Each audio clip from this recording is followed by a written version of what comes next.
This weekend, we found out Michael C. Hall will be back as Dexter Morgan for a new Dexter series called Dexter Resurrection, taking place in the present day after the events of New Blood.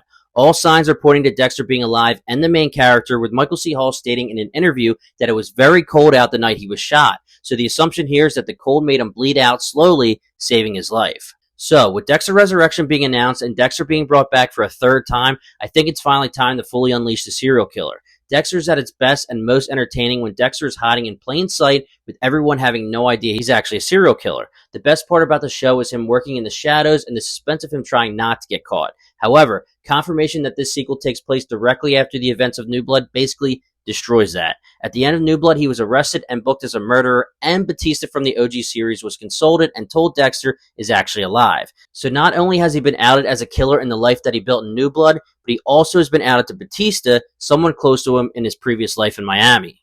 So where do we go from here? Dexter on the run as a fugitive, Dexter in jail being used as a consultant for the police like Hannibal Lecter. My personal favorite, Dexter getting arrested and getting exonerated on a technicality like the criminals he used to hunt. But the weird thing is that I don't know how he survives, is arrested, and Batista's involved, and it's not huge news that the Bay Harbor Butcher case could be reopened. If he escapes and he's on the run, it is going to be a huge manhunt. He is definitely no longer working in the shadows. But no matter what happens, I think it's time for the writers to remove the anti-hero label from him. Sure, we could still root for him as our quote-unquote protagonist because it's a TV show and it's Dexter, but let's make this closer to Breaking Bad than previous Dexter seasons.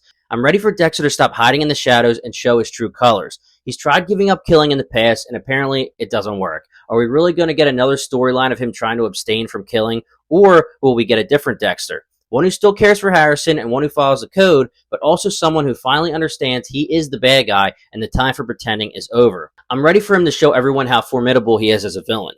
He could be one of the best villains of all time. He's super intelligent and expert in jiu-jitsu, trained in many types of weaponry, intricately knows how police procedures and the justice system works. Do I need to continue?